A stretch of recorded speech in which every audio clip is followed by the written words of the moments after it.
Hello everyone, and welcome to the first CSS video under the company Bright Technologies. This is the first video we are going to make on CSS after the complete HTML classes we had.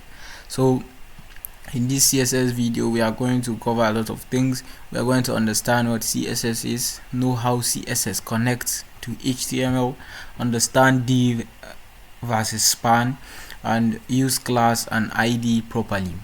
So we have a long way to go in this video, but don't worry, we are going to go well and understand what CSS is and how to use it with HTML. So let's start with section 1. What is CSS? We have a simple explanation. HTML gives structure. As we had a video previously on HTML, we understood that HTML gives us structure and CSS gives the beauty. Without CSS, websites look plain and boring, and that is exactly true. How can I see a website that is just made of skeleton, made up of structures only without any styling? Then we have the CSS stands for cascading style sheet. It controls color, layout, spacing, fonts, and responsiveness. I hope and I'm very sure that we all know what is responsiveness, especially mobile and mobile responsiveness. So since we all understand what CSS is, it is basically used for styling a website that was made up of HTML only. So let's go to the important part of this video: ways to add CSS. Yeah, we've been saying we will work with CSS, but how do we link the CSS to the HTML? So as we all know, let's create a new file for HTML and we will call it index.html. Save it. Let me generate the normal structure and boom. So let's change the title to HTML and CSS. So this is our meta tags. So let's go back. We have 3 ways of linking our CSS. As you can see from the screen, there are some that are not recommended, but they are working, just that they are not recommended, and they are the best ones, and they are the ones that are not really good, and they should not be used too much, and they should be used in some specific place. So number 1, we have inline CSS.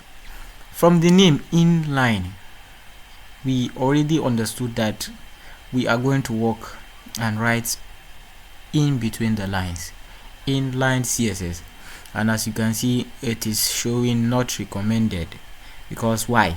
It is hard to manage and it is messy, and as developers, our top priorities are: number 1, to make sure that our code base looks great and nice for everyone, so that anybody coming up to the code base, he can understand what we've written. So, and one of the disadvantages of inline CSS is that it is hard to manage and it is messy. Let's go back there and show you what inline means. So as we all know how to write our HTML, let's create a tag h1 and let's call it HTML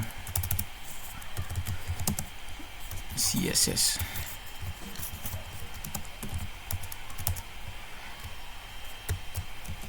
HTML and CSS. I will save it. I think I haven't opened the file, so this is the project. I think CSS class. So I would open the index.html as we can see it. So let's go back and try the inline CSS. I'll go to the tag. Inside the opening tag, you should all take note of this. Inside the opening tag, then we can type style, and as you can see, we've written style equal to and then quotes, double quotes. So it is inside the style that you would style whatever you wish. For this video, we are not going to discuss about how to style, not really how to style, but we are not going to discuss about styling properties like how to make this color blue, how to make this bigger, how to make we are just going to understand how it works, how different things work. Then in the next video we'll discover that and build a very nice website with it. So for the sake of this, let's show how to change the color of a text. So this H1 is a text and I want to change the color. By default the color is black, so if I want to change the text, I would say color, and as you can see my VS Code is giving me suggestions, color, and I'll give it red. And as you can see, I've written color, then a colon, then the name of the color you wish, and then a semicolon. Save it, refresh, and boom, it works. This is the beginning of your CSS journey. So what do we call this type of styling? Inline styling, which is not recommended, because just imagine we have thousands of HTML lines. I know it might not read, but let's just give an instance. You have 200 lines of HTML and you are busy doing this. Let's say I want to make this font size, for the sake of this video, font size, which is to increase the size, and I'll give it 2 rem. This is a way of measurement, don't worry, we'll talk about it. It's not working. I'll give it, let's see, 10 rem, and as you can see, it makes the text bigger. So just imagine we are working with layouts, we are trying to make this go to this side, trying to make this text bigger, trying to the code base will become messy, and that is actually true. So this is the first method of styling your HTML, which is inline styling, and it's not recommended. Then the second is the internal. What do we mean by internal? We've changed the name from inline to internal, which means that we are not writing on the line anymore, but we are going to write internally, which means the same page with the HTML. So how will we do that? Let's go back to our index.html and try that. So if we go there, you come down in the body, write your script tag, sorry, you go up before the body and write your style, sorry, supposed to be here, style, and as you can see we have the style, which is the internal CSS. We are going to style whatever we want here inside the internal CSS. So this is not bad and this is not good, though it is still not important to do it. We prefer the other one, which is the third one, which is the external CSS. So but for this we should try it. Let's say I want to style, let me remove this internal styling, sorry, and I want to style this H1. So let's go up. How do we target this H1? So what should we do? The name of the tag is H1, then curly brackets, enter, color red, save, refresh, and as you can see it is the same thing. Why? Because we use the internal CSS. Internal CSS means styling, but not on the line, but still on the same HTML page. So as you can see from this, what did I do? I make sure that I open my style tags, which is made up of this and this. So after that, in between the style tags, I target my H1 tag. So when I targeted it, which is H1, and I change the color to be red, then I can also make the font size to be let's say 10 rem, refresh, and as you can see it works. So this is the second way of styling your CSS, your HTML, using CSS. So the third way, this is okay for learning, not best for large projects. Just imagine that your HTML itself is hundreds of lines, and using this CSS again on the same page, you're adding more lines, which will cause your code base to be bulky and confusing at the same time. So let's go to the most preferred and the best practice way of linking it, which is using the link tag. So how do we do that? For that type of linking, we do something like this. We create a new CSS file. We can call it style.css. Save it, and as you can see, we have our style.css here. You see the extension is .css, no more .html. So we should be very careful on this and be careful. So let's go back. How do we link? So let's remove this. We want to do external now, which is automatically out of the page. So we have this HTML and CSS, which is in H1. So how do we link this HTML file that we are in now to the CSS file that is outside this?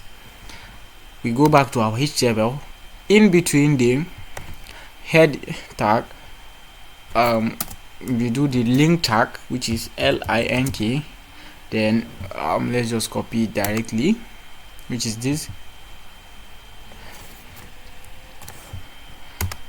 You put it here. Make sure it looks exactly like my own link. This doesn't have a closing tag, and it is not a self-closing tag. This is how it is written: link rel, which means which type of file is that. So it is a style sheet. Then we have href.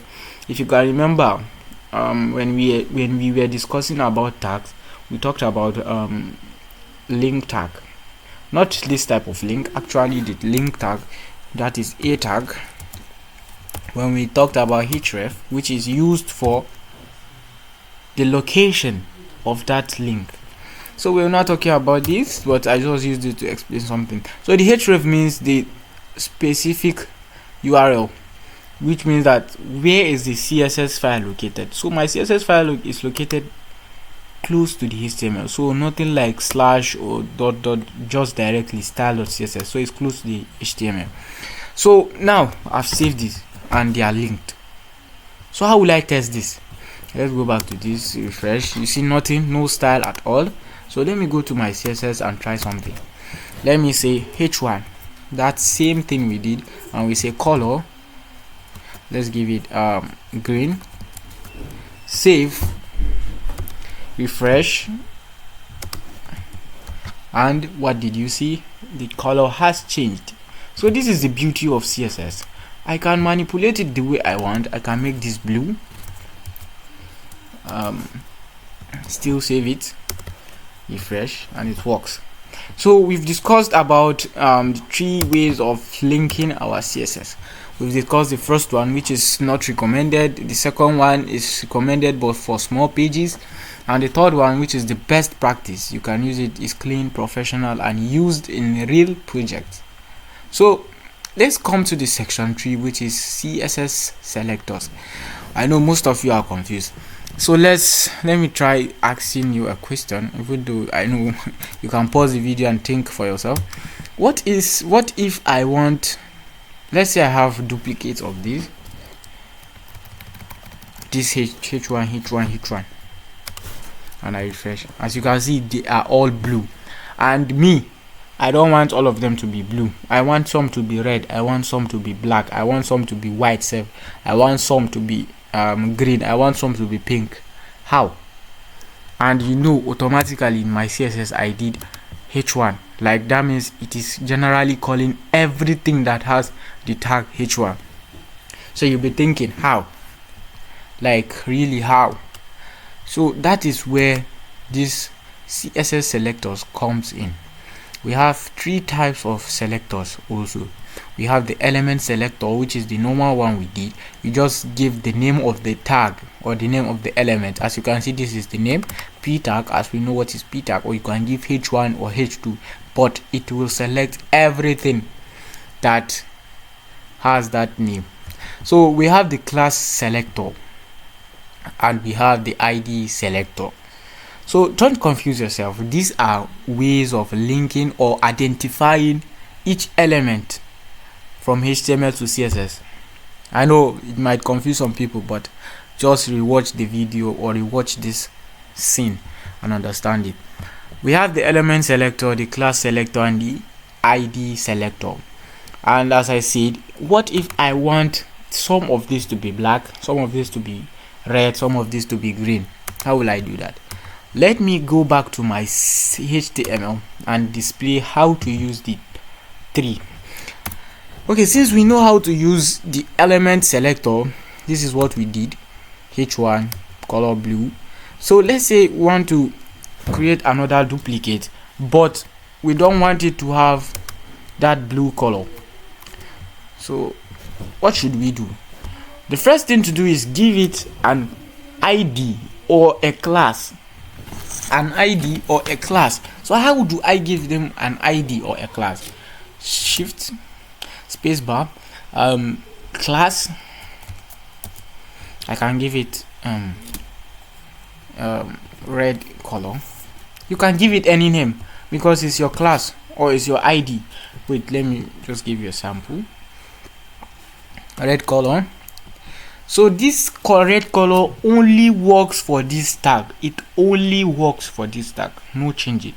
Like this is the ID card to this tag. So I can copy the name, go back to my CSS, come down small. Then how do I signify that this is a class? I make sure that I write dot, then the name, that red color, this one, then curly brackets. So now I can give it color. I can change the color to red. Save, refresh, and as you can see, it works. The same thing applies to ID. There are all two ways of doing that. I can duplicate this, change this to ID, and as you can see, the same mode, just this is class, this is ID, equal to then double quotes. I can give this one, let's say I can give it any name. Let me give it X, so that it will not be as if if I write red color and I give it red color, it will work. Let me try this, and this is the most important place I want you to focus on. What is that place? If you discovered something, this is class and this is ID. And how did you see me trying to call this class? I use dots, but for ID I use hashtag. And then what is the name? X. I would give it color. What is the color? What color should I give it? Let's give it blue. No, let's give it pink. I know if there are ladies watching these videos, it makes sense. Refresh, and what did we see? We saw the pink color and it works. So let me refresh your mind. This is the way. These are the three ways of selecting your elements from HTML. What I mean by selecting is, let's say I want to style this heading tag or this paragraph tag or this input tag or this form tag. How do I select it? You know, we are no more doing inline styling, we are doing external. So after linking the CSS file to this HTML file, we make sure that we call all the elements that we want to style to their name. So this is the normal way. Just write H1, so it doesn't have any unique identification, and I just call his name H1, and here is working. What if I have the three of them all having the same tag? How will I differentiate them? So what we introduced was class and ID. These are the only two ways of calling an element or selecting an element. The first one is the class, which I gave him a specific name or unique name. It is the only one that will have that name in that HTML file, red color. Then there's another way, which is ID. I gave that tag ID of X. This one is even simple. ID card. Like, he's the only one that has that ID. Nobody will have it. So what will happen? How do I select them? I go back to my CSS. For every selector that has class, we are using dot. For every selector that has ID, we are using hash tag. After writing the dot, then you call the name of the class. After writing the hash, then you call the name of the ID. Very important, because literally this will be the first thing you talked about in your JavaScript, one of the most interesting programming language. This should be one of your basic topics, how to manipulate the browser using JavaScript. So pay attention to this. So let me give you an example. What if I duplicate this? Let me duplicate the one with class. See, you see they have the same class, even though we said they should have every tag should have a separate or unique class or ID. So refresh. As you can see, it takes all of them to be read, all those ones that have the same class. So it might be that you have multiple things that want to have the same property of CSS. You might want to give them the same class name. Is valid. It's just that I want you to understand that if you want that separate CSS styling to be only made on that tag, make sure that it has a unique name. So we've talked about the 3 selectors. Let me refresh. The class selector using dots, then you use class. Then the ID selector unique, you give it main title using hashtag hash. Sorry, I've been saying hashtag hash. Then main using ID. So ID is used once, class is used many times. So this is something that you should talk about in your mind. What does this mean? ID is used once.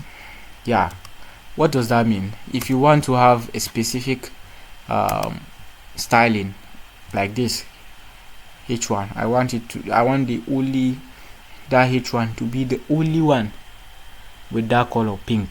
This is specifically for the ladies. It should be the only one with the pink. That is what it means here.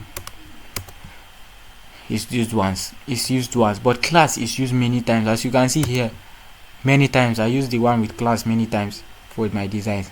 So this is just what it means. So we are going to go to the div versus span. This is very, very essential. It links to our HTML because this is very important when dealing with CSS. The div and the span. The div is the block level element, while the span is an inline element. So these are HTML tags. So I wanted to discuss and talk more about them during our CSS classes, because they will be important in our CSS classes, because it helps a lot in styling our web pages. So what do we mean by block level elements? What we mean is they take up the full width and they are used for layout. So they take up the full width. What does that mean? Let's give a sample. Okay, this is a drawing pad. Let's say this is the normal browser. We all know, sorry, my drawing is bad. So this is the tab we are in for HTML. So, and this is the normal browser. So this is where the browser content is, and let's show how to define a div. To write a div in your HTML, let me delete this and write a div. This is how you do it. This is a tag and it's a container. From here it is used for layout and more of a container type. Let's say you want to group a lot of those H3, H2. Let's give an instance. You want to group a lot of H3, H2, H1 or form or something like that, and you want to move that whole container from that place to another place. What do you use? You use div. It helps in grouping some elements together. So, or you want to have a border for it. Let's say you want to signify this place is like a box or something like that. This is where div comes in. So what do we mean by it's a block level element? Let's go back to our drawing. When we define a div, when you draw a div, let me save it and show you. It doesn't show in the UI. It is more of like a semantic tags that we discussed in the last video of our HTML. If I refresh this, you can't see any changes in the browser, but let's say I wanted to style it as we tested was this inline styling. I can give it border let's see, don't worry about the styling. I want to just give you a sample, and let me just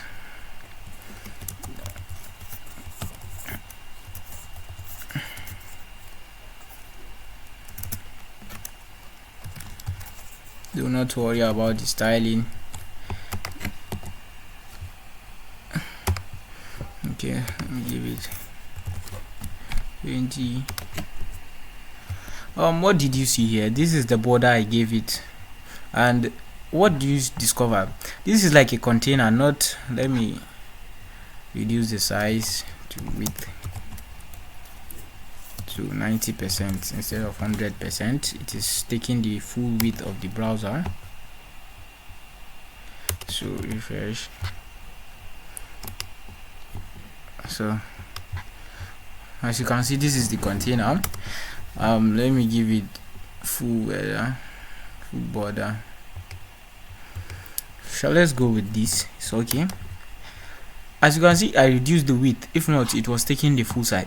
So this div, it was not showing anything until we added the border property to it. Why? Because it's not it's more of a semantic tag which doesn't have a visual showing this thing. So it is very, very important and essential, so we can do a lot of things with it. So what do I mean by it's a block level? Let me explain the aspect. When I define a div, that div takes the whole space like this. It takes the whole space available. It takes the whole space available. Just put this in your head.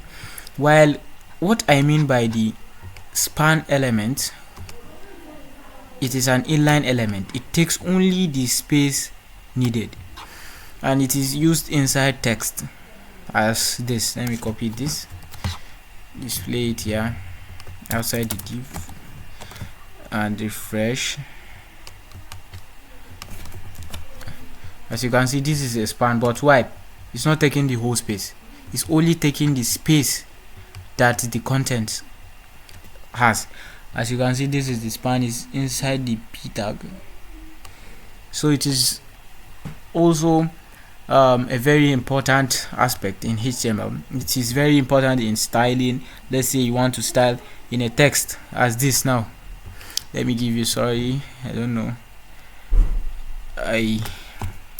so let's style this aspect only. Style color red, save. You see, it's very important, very, very important, because imagine, well, how will you be thinking, I have a p tag. Let me remove this and make it clearer. I have a p tag as this, and I want some code, some text in the p tag to have some specific color or specific text size or specific boldness or something like that. How will you do that? The p tag and the span tag helps, and it comes with the advantage of it being an inline element. Assuming I used a tag like div, which is a block level element, it would completely take the whole space, so automatically it will overlap and make the text to go down. So this is just what I want you to understand, the importance of div and span. Div is really, really important, because now I can, let me return this back, sorry, the CSS, and I design a div. Don't worry, I'm just trying to give you a sample, and I put all of this to this, and I want to style this style, and I say width of 400 pixel, height of 400 pixel, border 1 pixel, solid black.